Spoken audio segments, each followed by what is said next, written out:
পৌষ পার্বণ লেখিকা ইরফা মাহানাজ পর্ব ১৯। প্রথম অংশটুকুতে পৌষ পার্বণের বিয়ে কিভাবে হয়েছে সেটা দেখানো হয়েছে। পরিচিত এবং খুব কাছের মানুষদেরই দাওয়াত করা হয়েছে।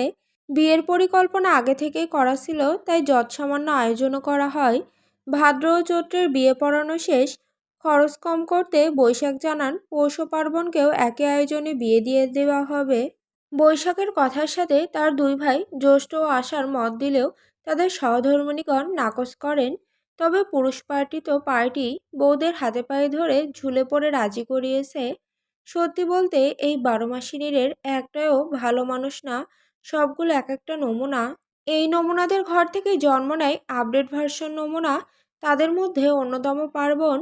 বউরাজির করানো তো শেষ, এখন পালা ওই নমুনা পৌষ পার্বণকে নিয়ে আসা। ওদের পেছনে দৌড়াতে গিয়ে কত ক্যালোরি যে লস হয় আল্লাহই জানে। তাই ভাদ্র ও চৈত্রের বিয়ে পড়িয়ে দিয়েছে আগেই, এখন মিশন শুরু করার পালা। সারা বাড়ি খুঁজে খুঁজে অবশেষে পৌষ পার্বণের দেখা মেলে ছাদে। ছাদের এক কোণায় বসে আছে দুজনেই। ওদের নিকটে গেলে আঁতকে ওঠেন মাঘ, এমন চিৎকার দেন ঘরের সব এসে হাজির হয়। ফাল্গুন বর্ষা তাদের সাউদেরও এই অবস্থা দেখে রীতিমতো জ্ঞান হারাবে এমন উপক্রম। বিয়ে উপলক্ষে দুজনকেই খুব সুন্দর করে সাজিয়ে গুছিয়ে দেওয়া হয়েছিল। সেই সুন্দরের মাইরে বাপ করে দিয়েছে দুজনে। জামা কাপড়ের অবস্থা আর রাখেনি। গাছ লাগানোর জন্য যে মাটি রাখা হয়েছিল সেগুলো জামাই সারা শরীরে লাগিয়ে বসে আছে। শুধু তাই না, দুজনের চেহারা তো যাচ্ছে তাই অবস্থা। কামড় চিমড়ের দাগ। আর সবচেয়ে ডেঞ্জারের যে কাহিনী ঘটিয়েছে তা হলো পৌষের ঝুটি করা চুলের গোড়া থেকে নাই, সেটা পার্বণের হাতে। আর পার্বণের চুলে চুইংগাম। বোঝাই যাচ্ছে চুইংগাম মেরেছে বলে পার্বণ পশুর চুল যে কেটেছে। হাই হাই করতে করতে নিজ নিজ ছানাপোনাদের বগল দাবা করে নিয়ে হাঁটা দেয় মাগঞ্জ, আর বাবাগঞ্জ তাদের পিছু পিছু যান। কিছুক্ষণ আগের করা ভয়াবহ হুলিয়া পাল্টে গরু থেকে এখন মানুষে রূপান্তর করা হয় পৌষ পার্বণকে। দুটোকেই টাক করে দেওয়া হয়েছে, না দেওয়া উপায় ছিল না, করেছে এমন।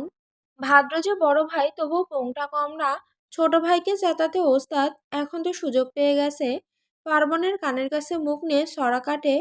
টাকু টাক টাক করে, টাকুর বউ নাই ঘরে, টাকু কাইন্দা মরে বলেই খ্যাট করে হাসা আরম্ভ করে। আর হাসতে হাসতে আবারও বলে ওঠে, ও সরি, ভুল হয়ে গেছে, টাকুর তো বউ হতে চলেছে। তারপর আবার বোনের দিকে তাকিয়ে বলে, ওই পোষ, টাকুরানি কিরে, খবর কি তোর? টাকলা পার্বণের টাকলু বউ পোষ, হা হা হা হা, কে আর জুটি হে।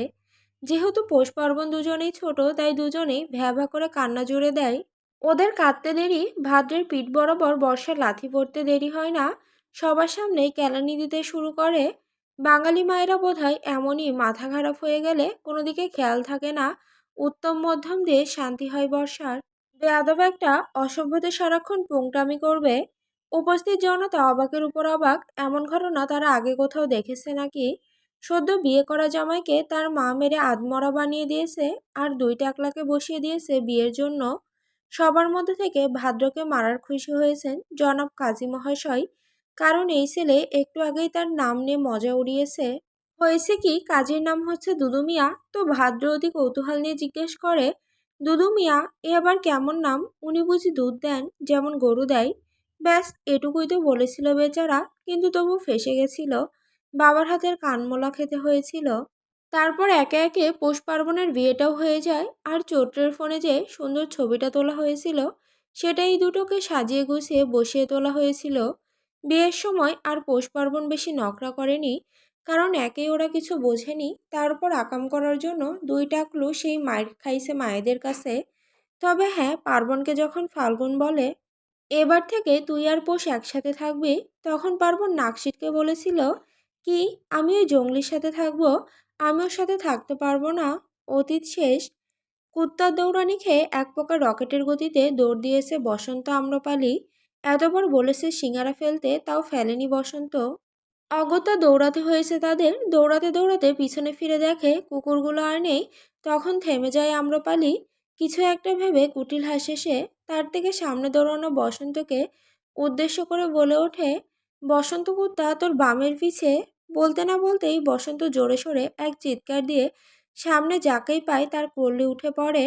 বসন্ত যেখানে যায় সেখানে বিপদ নাকি? বিপদ যেখানে সেখানে বসন্ত। কি হবে কে জানে।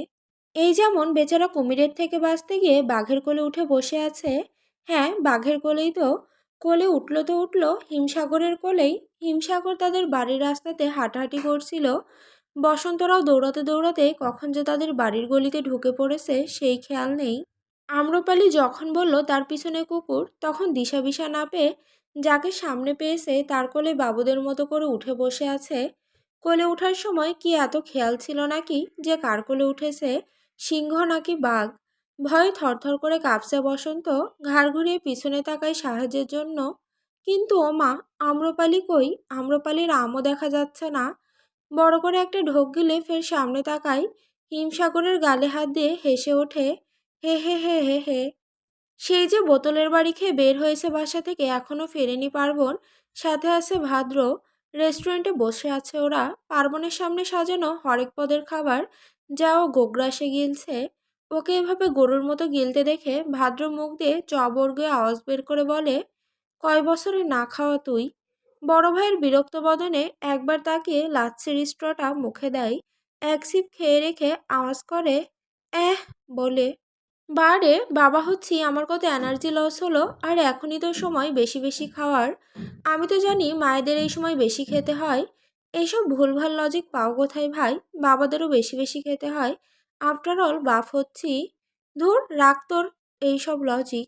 কথা বলতে বলতেই থেমে যায় ভাদ্র। কথার তালে তালে ও বলছিল, কিন্তু এ কি, পার্বণ এটা কি বলল? ও তাও বাবা। একটু জোরে শব্দ করে বলে ওঠে, ওয়েট, হোয়াট? তুই আর বাবা? পার্বণের দিকে আঙুল তাক করে জানতে চাইলে পার্বণ মাথা নাড়িয়ে হ্যাঁ বোঝায়। মাথা ঘুরছে ভাদ্রের। এই বজ্জাত ছেলে ওকে জরুরি দরকার বলে ফোন দিয়ে আনায়। তারপরই তো অর্ডার দিয়ে গোগ্রাসে গিলছিল। বাপ হচ্ছে ও, আর পকেট ফাঁকা করছে বড় ভাইয়ের। মানে যেখানে ওর ট্রিট দেওয়ার কথা সেখানে ওই ট্রিট খেয়ে বসে আছে। এখন কথা সেটা নয়, কথা হলো ও বাবা হচ্ছে, এটাই তো মানা যাচ্ছে না। চোত্রের সাথে একসাথে আছে অনেক বছর হবে, আজ পর্যন্ত কিসুমিচুর কটাও করতে পারেনি ভাদ্র। এদিকে এই ছেলে ওর ছোট হয়ে ছক্কা মেরে দিল। বাংলা ছবিগুলোতে একটা বিট দেয় না, ধুমতানা নানা না, ধুমতানা নানা না। তারপর আকাশে মাথা ভেঙে পড়ে। ও মিস্টেক হয়ে গেছে। মাথায় আকাশ ভেঙে পড়ে, সাথে বুকে ব্যথা ওঠে। সেরকম অবস্থা হয়েছে ভাদ্রের বর্তমানে। ও কথা বলার ভাষা হারিয়ে ফেলেছে। তাও বলে, বড় ভাইয়ের আগে বাবা হয়ে গেলি। আমার ডিএনএ দেওয়ার অ্যাবিলিটি আছে, তাই আমি বাবা হয়েছি। কি? তোমাদের মতো ডিএনএ অপচয় না করে ঠিক জায়গায় সাপ্লাই দিয়েছি, তাই আজ বউ আমার বাচ্চার মা আর আমি বাচ্চার বাবা হয়েছি।